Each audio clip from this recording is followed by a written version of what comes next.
Hello, everybody, and welcome back to Revenue Cycle for Medical Practice Managers. Today's topic, I just wanted to talk to you a little bit about continual education and learning in this field. It is so important for anybody to continually improve, but it's even more important when you are in the healthcare space because there are so many changes all of the time with regulatory compliance, billing and coding, reimbursement, payment changes. It's just a constantly evolving world that we live in now. So I wanted to talk to you about some of the opportunities that you have to continue your education in healthcare practice management and, of course, my favorite, revenue cycle. So one of those areas is, of course, formal education. Depending how you got into the field, maybe you started as a medical assistant or a med tech or a front office person or a biller, coder, and you have climbed the career ladder and become a practice manager. Maybe you're a provider in a practice that wants to learn more. Maybe you are a practice manager that went through a formal education to obtain an associate's degree or a bachelor's degree, and you want to take that next step up. So there are lots of opportunities. Depending where you are in your educational journey, it could be community college, it could be a university or college for a more advanced degree. But if that is something that you want to obtain, that absolutely will improve your skill set, your knowledge, your background in the field, and very likely your compensation as well. And of course, many universities offer management degrees in health organization management, practice management, healthcare administration. My own master's degree from Texas Tech, Rawls College of Business, is in health organization management. So there are many, many opportunities in formal education. And outside of the college and university realm, there's also education in professional organizations. So some that may be particularly appropriate for you would be MGMA, the Medical Group Management Association. If you are a member of that, they offer many opportunities for education and, of course, certification. In specifically revenue cycle field, there is opportunities with HFMA. There's certified revenue cycle representatives, certified revenue cycle executive education that you can receive through several organizations, including HAM. There are many professional organizations that support management functions and administrative functions within practice management and hospital management as well. And so many of them offer educational opportunities for CEUs at chapter meetings that are monthly, and also through annual or biannual events. I know AAPC, for example, the American Academy of Professional Coders, hosts the annual HealthCon events where you can obtain a tremendous amount of education over several days' time, including your CEUs. So look into certification if that is something that interests you. Again, it's an opportunity to improve your education, your knowledge, your skill set, and your compensation, and your prospects for future employment or advancement on your career ladder. And in addition to organizations, there's now many companies and educational companies that offer webinars and CEUs where you can learn, as well as and obtain your CEUs. And then, of course, there's blog articles and magazine articles that you can simply read to improve your knowledge.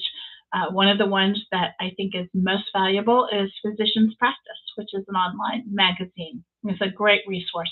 And again, the AAPC, Healthcare Business Monthly, another great resource for practice managers, billers, and coders. Some other opportunities where you can find webinars would be through CMS.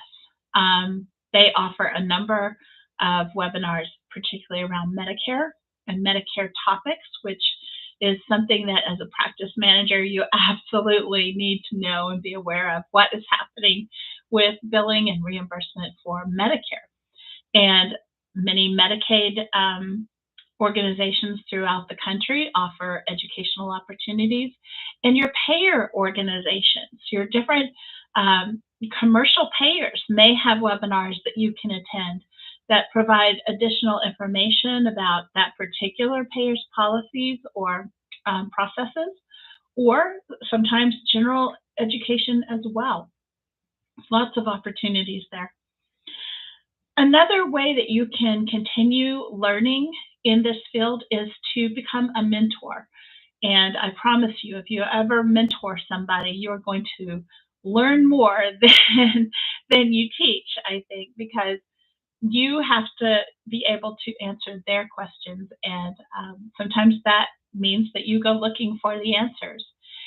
Also, find a mentor, because when you have somebody that you can turn to with those questions who has been in the field for a while, they can educate you. They can help you to know what you don't know. They can help you to address problems that maybe you're facing and they've already faced and worked through. So both finding a mentor and being a mentor are great opportunities for that sort of one-on-one learning, that real world experiential learning that is so beneficial. And speaking of real world beneficial one-on-one or one-on group, attending conferences, and again, putting in another plug for the conferences, but you get so many opportunities to network there and to share experiences and to learn not just from the speakers at the conference, but from the people that you interact with that may be sitting in the chair next to you listening.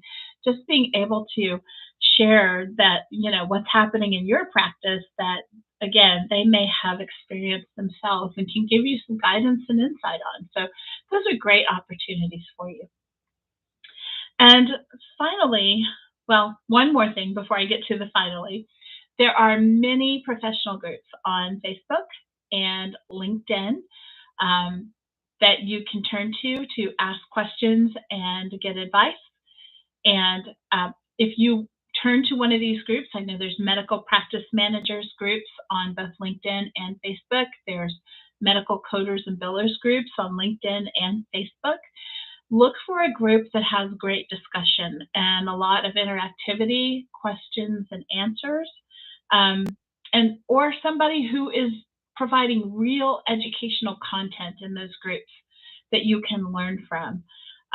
Because some of the groups, especially on LinkedIn, turn into more sponsorship opportunities, and you'll see a lot of posts from commercial sponsors, people or companies that are just trying to get information out about their company, and they're really not contributing significant educational content, or there's not a lot of discussion.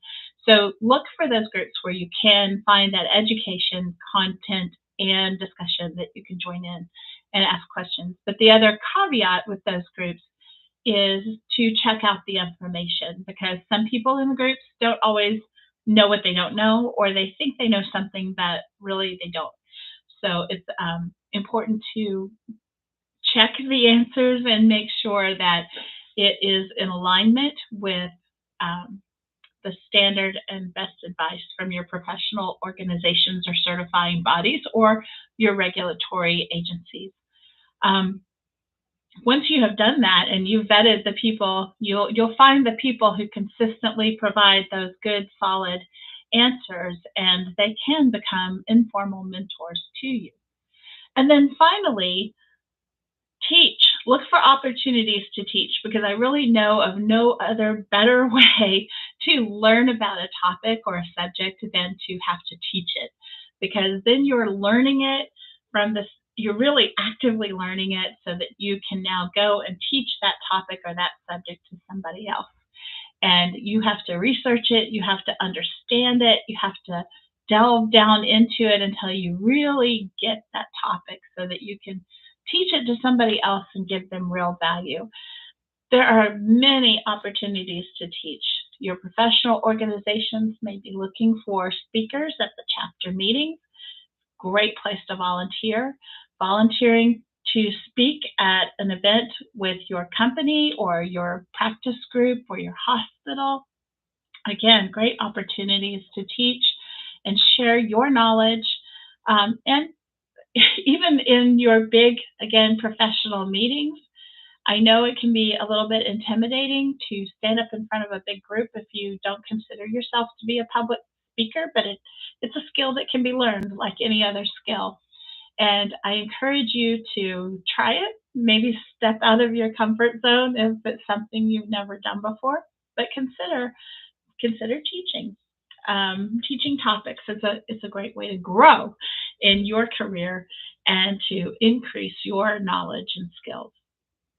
So I hope you will take this to heart. And speaking of education, I wanted to let you know we do have a weekly webinar starting March 30th at 5 p.m. Eastern Time. You can go to revenuecycledecoded.com to sign up to attend. It is free. And the topic is revenue cycle for the medical practice manager. And I will be talking about the components of the revenue cycle and how it impacts your reimbursement. And I'll be giving you some actionable tips that you can take so that you can get to work right away. And it'll be very practical for you. In addition, we have a new course that will be starting officially on March 31st. That is a paid course. It is $47, and it is on front-end revenue cycle denials.